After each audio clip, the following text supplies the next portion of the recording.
Honourable Supreme Court of India సంచలనాత్మకమైన ఒక తీర్పు ఇచ్చింది.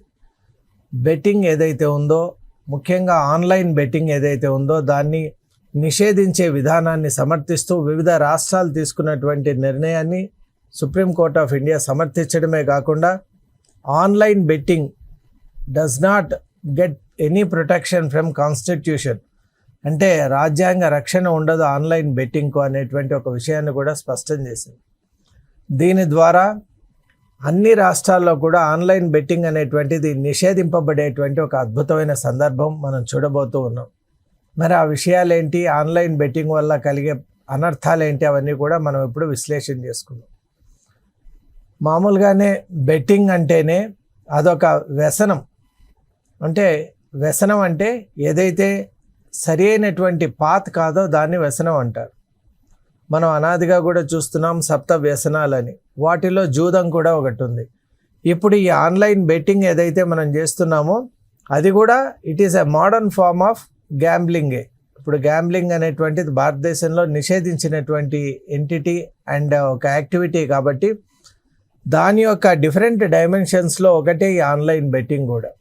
మరి ఆన్లైన్ బెట్టింగ్ వల్ల జరిగే అనర్థాలు ఏంటి అంటే, ఆన్లైన్ బెట్టింగ్ అనేటువంటిది బేసిక్గా మనిషిని స్పాయిల్ చేయడమే కాకుండా అతని డిపెండెంట్స్ ఎవరైతే ఉంటారో వాళ్ళందరినీ కూడా స్పాయిల్ చేయడానికి ఒక ప్రధాన కారణం అవుతుంది. ఇప్పుడు దేశంలో కానివ్వండి, ప్రపంచవ్యాప్తంగా చూసినట్టయితే gambling has spoiled so many number of houses. అలాగే మన దేశంలో కూడా గ్యాంబ్లింగ్ వల్ల ఎన్నో కుటుంబాలు రోడ్డున పడ్డాయి.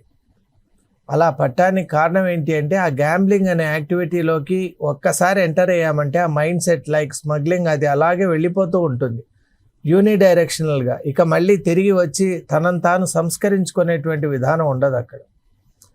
అందువల్లే వ్యసనం ఏదైనా కూడా దాన్ని మనం ఎంటర్ అయ్యే ముందే చాలా జాగ్రత్తగా ఉండాలి. ఎందువల్ల అంటే ఒక్కసారి ఏదైనా ఒక వ్యసనాన్ని మనం పట్టుకున్నామంటే ఇక అది మనల్ని వదిలిపెట్టేటువంటి ప్రసక్తి ఉండదు.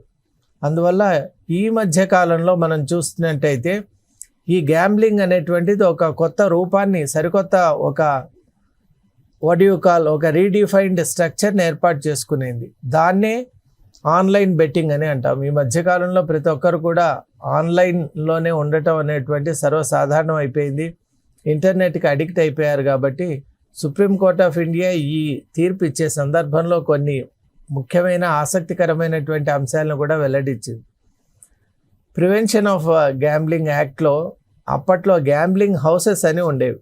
ఎక్కడైతే ఆ గ్యాంబ్లింగ్ జరిగే సెంటర్స్ ఉండేవో ఆ ప్రాంతాలని